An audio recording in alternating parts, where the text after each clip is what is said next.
I grew up in Adelaide, South Australia. South Australia is the middle state down the bottom. So we have all different kinds of weather, similar but not the same as Armenia. So 8 years ago, we decided to pack up everything, and we came here. We managed to buy an apartment, and we live in Yerevan. We also have like an adopted family here, and Angelina there. Angelina is like our adopted granddaughter, and she has 2 sisters. So we have 3 granddaughters here in Armenia, and that's very, very, very special for us. They live in Drara. What I wanted to talk to you briefly about today, and I won't keep you too long, was the importance of education. Why is learning English important? English is the international language of the world, and it's important to know English. We can make a relationship with other countries and develop our agriculture, our country, I don't know, and knowing English is very important for that. I think English should be the second language, or as important as Russian. Study really hard, because the world can open up to you when you have an education. What's the good things that come from mobile phones? We can communicate with people, study, Yeah. Yeah. Communicate Yes. and study. Yes. Do you study from Of course. what do you study? English. English? Yes. Good. Okay. We do. Okay. And this young lady here. Smartphone is smart, so we can research anything that what we want in just 1 second. And like he said, you can study languages. For example, I study Korean, German, and other languages. So it helps me a lot, and I can get information about my hobbies as well. For example, blogging. Mm-hmm. Yeah, so I also do learn from smartphones. Excellent. But it has its worse sides as well. I think it has more worse sides than better sides.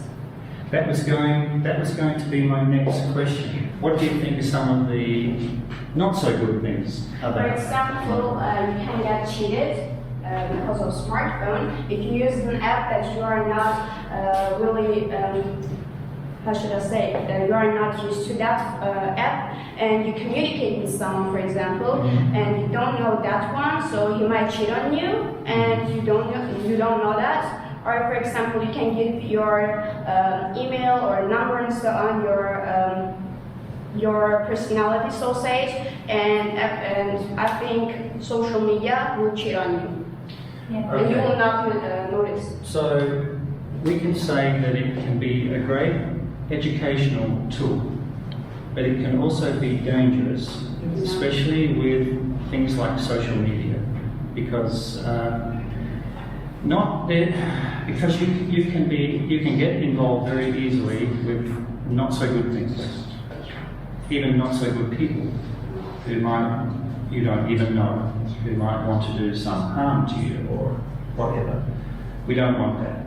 So my advice would be to limit your use of social media.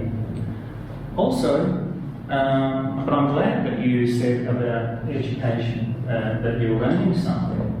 This is very, very important. If you can use it for that, or the internet in general, whether you've got a laptop or something like that at home, fine. And also there is another danger with this, and that is it's called RF radiation. Yeah. So radio frequency radiation over a prolonged period of time. For example, if you're holding it up like this to your ear, and it can actually heat your brain. And there has been some studies that have shown it possible that this may cause health problems in the future, maybe even cancer. Yeah. So I want to say is, don't stop using them. Actually, don't stop using them, because obviously they're important, but it's not your life. Okay, it's not your second life. So it's a tool. And also, I want you to think about the importance of books, actual physical books. Who reads books now? Does anybody still read books? Yeah. How many? 1, 2, 3, 4, about 5? Do they all understand what I'm saying about reading books? Are you reading books? Okay. When I was a boy, that was a long time ago, everybody read books. Nobody had one of these. Nobody. And we would be, for example, on public transport, on a bus, on a train. Everybody would be reading a newspaper, or a novel, or some kind of book. The beauty of books is that you can use your imagination a lot more than you can on a phone. You can, for example, read a story, and it's not all about pictures. You're using your fantasy about what would this scene look like in real life. So I would encourage you to. Do you have a library in Etchmiadzin? Yeah, we have two. Have two? Are they good libraries? Oh, yeah, but it's such old. Old? Yeah, it's not comfortable to sit there and just Yeah, it's not modern. Can you take books home? Yeah, we Yes. can take and just read at home, but we can't sit. I would like and I prefer to sit at the library and just read there. It's more calm, but suddenly I can. It's not very comfortable. Modern. Yeah. Maybe we have to try and change that. Yeah. But I can say we have a library at our school, and it's very comfortable. It's always very calm there, and it is decorated very beautifully. And when I want to read and I have free time at school, I always go there and read books there. Good. And which school is that? It's Armenian school. It is private school Private school Yeah. in in Etchmiadzin. Etchmiadzin. Okay. To actually read a physical book, it's more, I think, more therapeutic. It's better for you. Better for your eyes. You don't get so many headaches. And it's true, yes. Yeah. And what else? It's also something you can touch and physically move the pages. And there's something beautiful about that, I think. So I would encourage you to keep reading books. Ավելի շատ հետաքրքիր մեր երկիրը ինչքանով կծաղկի She just wanted to say that she wants to see what will happen in the future, especially she wants to see what Armenia will happen in Armenia, what actions can take place in Armenia. And I guess she also wants to have like educational growth in the future in your country. Maybe that. My name is Amina. I would like to discover galaxy because it is very important for me. I want to learn more. Yeah. Very good. My name is Anahit. Anahit? Yeah, I will graduate next year high school, and I'm going to apply for university in Armenia. And I don't know, I want to become a good specialist for Which? my specialist. Specialist? Yeah, for my country, I will choose probably marketing degree. Marketing? Yeah, marketing degree. That's interesting. Yeah. Very And, good. I love traveling so much, and I hope that I will be able to travel my favorite countries and almost all entire world. Yeah. Very good. Excellent. Thank you. Oh, I'm Greta, and What was your name? Greta. Greta? Yeah. That's an interesting name. Thank you. After 24 days, I'm gonna to go in the US and study one academic year there, and then when I will come back, I want to open my own photography studio and Television studio? photography. Photography studio. Yeah. And after that, I would like to continue my study in the South Korea, Yonsei University, and maybe I will travel all over the world. Oh, why not? Okay, excellent. Okay. Well, hi, my name is Gayanem, and I will be 16 soon. Well, I would love to work in international relations, and I want to become a useful person for this world and keep people from degradation. Also, I love to learn new languages and culture. I used to live in Germany, and I came to Armenia 3 or 4 years ago. Yeah. And what I can say is that our country is a bit different, and I want to make my country, a bit like Europe. And in my presentation today, I'm gonna talk about what ideas I have and how we can solve that problems. Also, I love blogging and YouTubing as you are doing now, and I would love to have a camera like yours and film as I'm a journalist in my school. Yeah, excellent. Yeah, very thank you. good. I'm Marcel, and in future I would like to travel a lot and face a lot of difficulties. So I would like to discover for me something new in our world. Okay, what sort of, do you have any ideas of what you might like to do as a profession? Not No, yet. no idea. What interests you though? What sort I'm of? interested in math. Maths? Maths. Good. And English. Maths and English? Very good. That will get you a long way, hopefully. Yeah. Good. Hello, I'm Moses. I'm going to improve my skills in programming, especially in artificial intelligence sphere, and make a future in that sphere. That's all. Excellent. I'm Suran, and my specialty is programmer, and I would like to be a good specialist for my community and give some information for them and just be a good person for them. We need lots of good people here, that's for sure. Hi, I'm Georg. In future I want to be a good programmer or teacher who will teach physics to students in an easy way, most easy way. Very good. Teach in an easier way. Yes. Okay, very good. Good. Hello, I'm Raja. I would like to be a good programmer. Now I'm Programmer.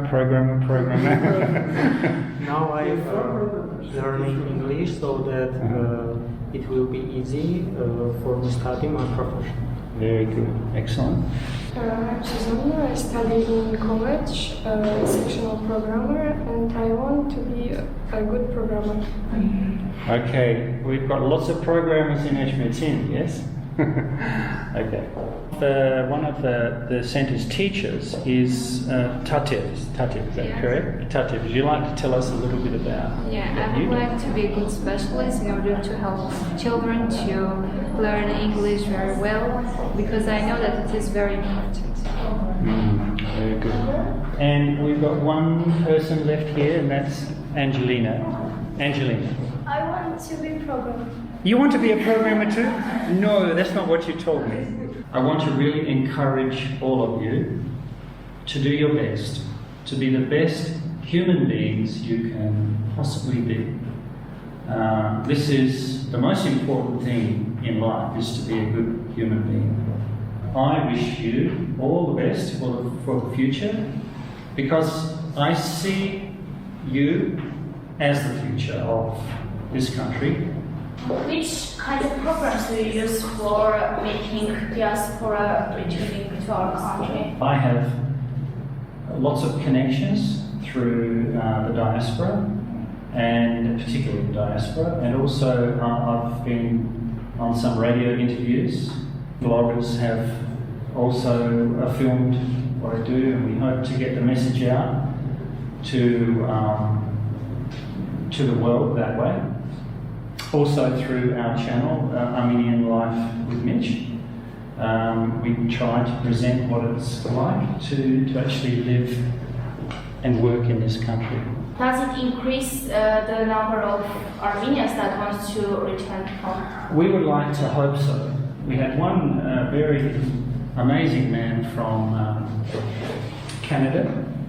He was very high up in a computer company, in IT field, very, very high up.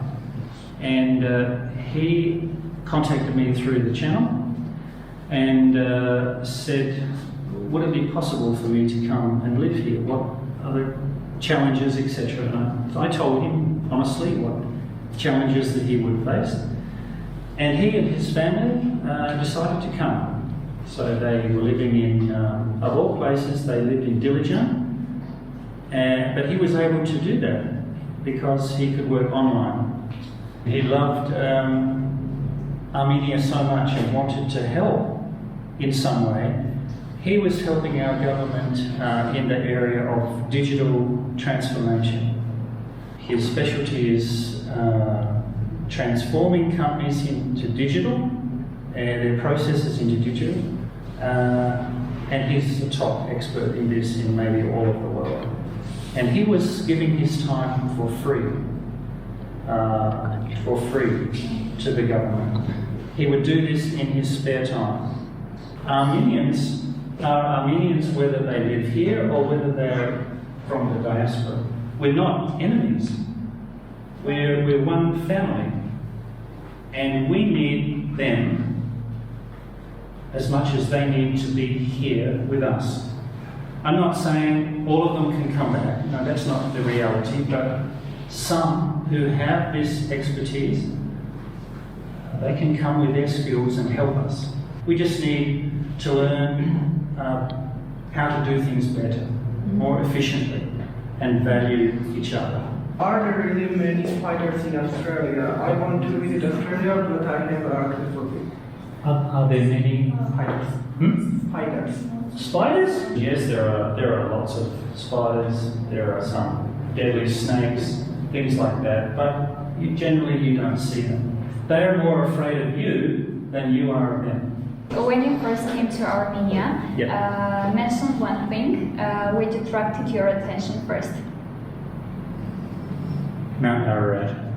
Mount Ararat was the first thing that drew my attention. The second thing would be family. When we were invited to people's homes, it's like everything is put on the table. All food, everything. And I immediately felt like I'm home. And the natural beauty of the land. So Mount Ararat first is just something magical and very spiritual to me, and the people, the friendliness, and nature. I would love to ask how you got into blogging and where did you get that motivation and love for blogging? Because besides blogging, you also give people information about another culture that is actually not yours, so you learn about that culture. How did I get into vlogging? Yeah. That's a good question, actually. I just saw it as a way that I could bring my views on Armenia to the world. And I thought it was important because Armenia is such a small country. Not many people know about Armenia. And I wanted to open that up to people.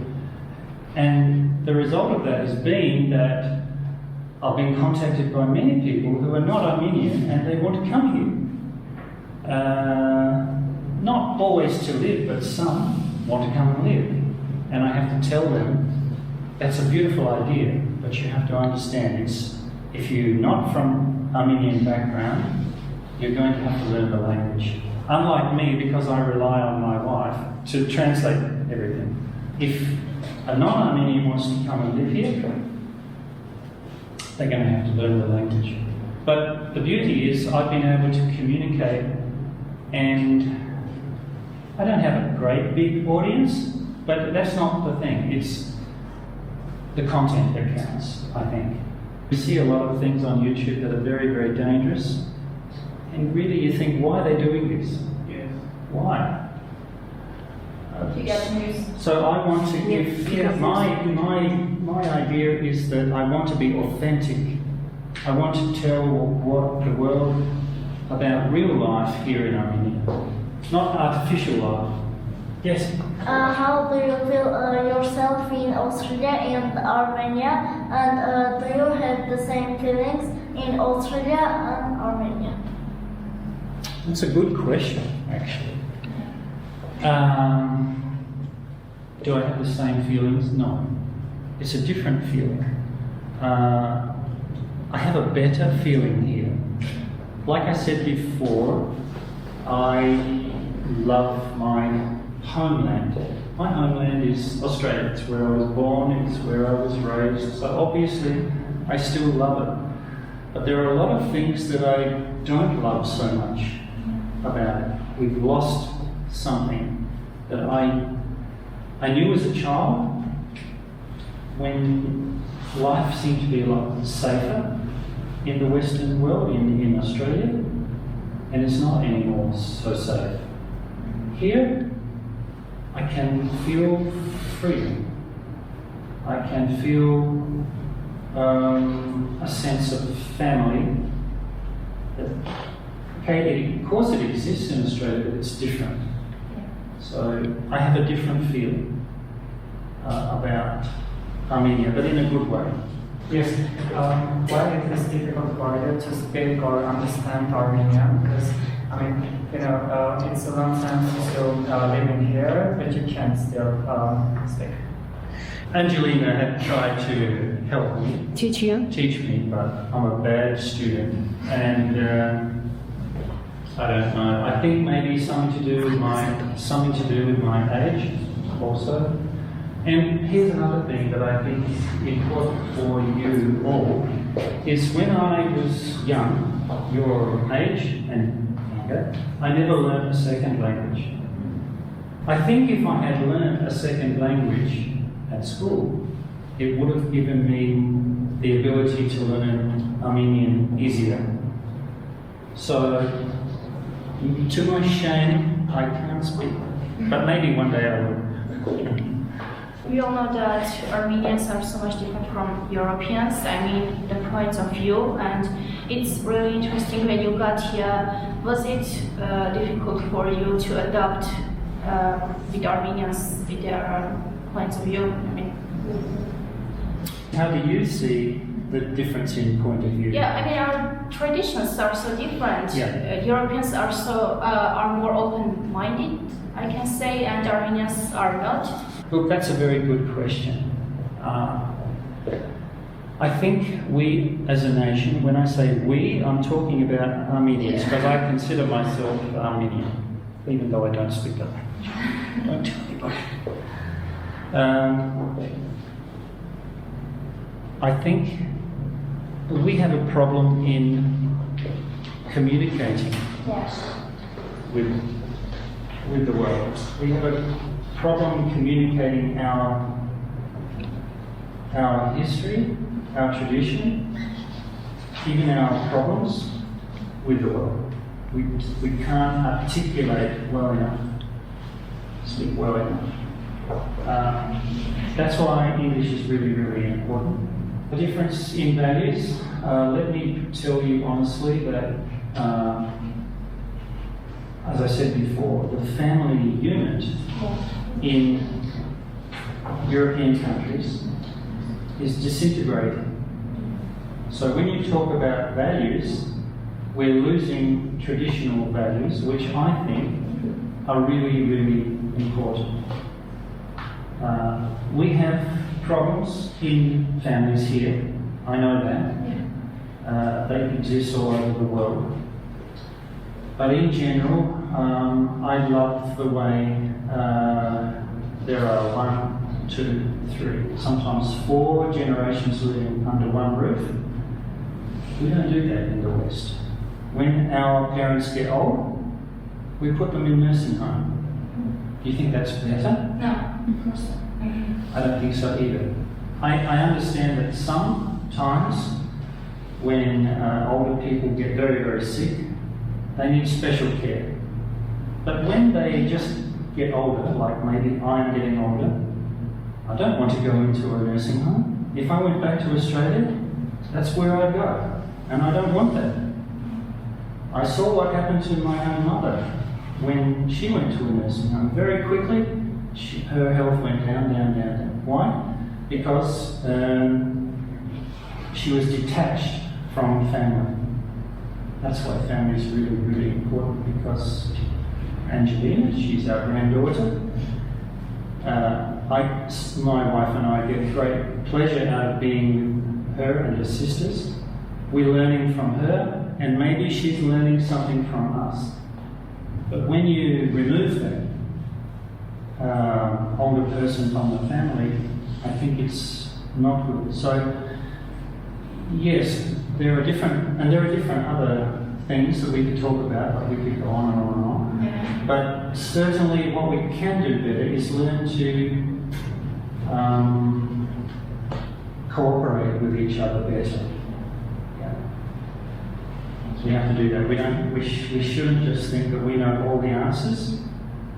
And we have to be better drivers. That's we're terrible drivers. Yeah. Yes. What sites have you visited? What sites have you visited in Armenia, and which place? Sites? Oh, Which place? everywhere. We've been Karabakh. I should say Artsakh, not Artsakh. We've been just about everywhere.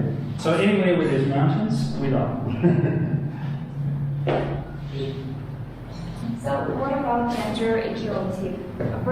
Gender equality. For example, in Armenia, when men do the dishes, it's not normal. But for me, everyone is equal. What about Australians? I didn't quite understand.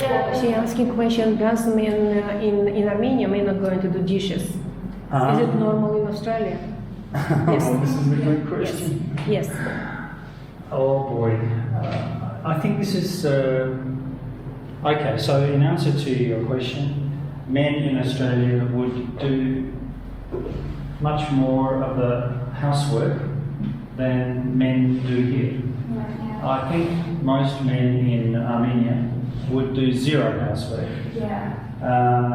Whereas in Australia, in some cases, maybe 50%. I think I would hate to see traditional roles change, but I think it's really important if men, particularly Armenian men, value what their wives and the women of the home do. They shouldn't be devalued because they're women. In fact, they should be valued maybe even higher, because I was once told that maybe women in Armenia are holding up 80% of Armenia because you work so hard and you are not rewarded for that. So I want to see I would hope to see a generational change. We can educate the boys, maybe, to value the women in a different way, not to abuse them. Abuse can come in many forms. I'm not talking about physical abuse, but that happens too. But mental abuse, we don't want that here.